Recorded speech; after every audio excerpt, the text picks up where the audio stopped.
Message ഒക്കെ ഉള്ള പടമാണോ? Message അല്ല, ഒരു നല്ല ത്രില്ലർ മൂവിയാണ്. ബാക്ക്ഗ്രൗണ്ട് മ്യൂസിക് ഒക്കെ എങ്ങനെയാണ്? ബാക്ക്ഗ്രൗണ്ട് സ്കോർ അടിപൊളിയാണ്, സൗണ്ട് ഡിസൈൻ അടിപൊളിയാണ്. ചേട്ടാ പടം എങ്ങനെയുണ്ട്? ഇങ്ങനെ മെസ്സേജ് ഒക്കെ ഉള്ള പടമാണോ? പൊളിറ്റിക്സ് ബേസ് ചെയ്തുള്ള ഓരോ കണ്ടന്റ് ഒക്കെ ഉള്ള എല്ലാം ഉണ്ട്. മ്യൂസിക് ഒക്കെ എങ്ങനെയാണ്? അടിപൊളിയാണ്. ഡയറക്റ്റ് ഭഗവത് കേസരിയുടെ റീമേക്ക് ആണോ അതോ? ഭഗവത് കേസരി ആണ്, ഓൾമോസ്റ്റ് ഭഗവത് കേസരി. പിന്നെ അവിടെ ഇവിടെ കുറച്ച് പരിപാടിയൊക്കെ മാറ്റിയിട്ടുള്ളൂ.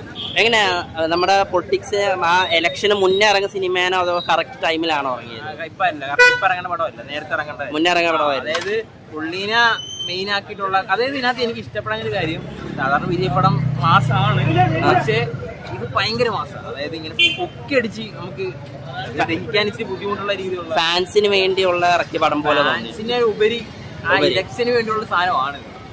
അതാണ് മെയിൻ സംഭവം. അതായത് ഇലക്ഷന് വേണ്ടിയുള്ള പടമായിരുന്നു. ഞാനൊരു സൂര്യ ഫാനാണ്, എങ്കിൽ കൂടി ഞാൻ വിജയുടെ എല്ലാ FDFSനും പോണേ. എനിക്ക് ഇഷ്ടമാണ് പുള്ളിയുടെ പടം കാണാനായിട്ട്. ഇപ്പൊ ലിയോ ആണെങ്കിലൊക്കെ അടിപൊളി സാധനമായിരുന്നു. പക്ഷെ ഇതെന്ന് പറയുമ്പോൾ അതിനേലുപരി ആ ഒരു ഇലക്ഷന് മാത്രം ബേസ് ചെയ്തുള്ള എന്തെങ്കിലും ഒരു ഫാൻസിന് വേണ്ടി കൂടിപ്പോയോ എന്തെങ്കിലും കൂടുതലാണ്. ഈ പടം എങ്ങനെയാ കറക്റ്റ് സമയത്താണ് ഇറങ്ങുക അതോ ഇലക്ഷന് മുന്നേ ഇറങ്ങുന്ന പടമായിരുന്നു?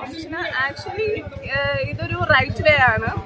ഇലക്ഷൻ കഴിഞ്ഞ് ഇറങ്ങിയത് മുമ്പാണെങ്കിലും ശേഷമാണെങ്കിലും ഇതെങ്ങനെ കറക്റ്റ് ഫാൻസിന് വേണ്ടിയുള്ള പടമാണോ അതോ ഇലക്ഷന് ബേസ് ചെയ്ത് ഇറക്കുന്ന?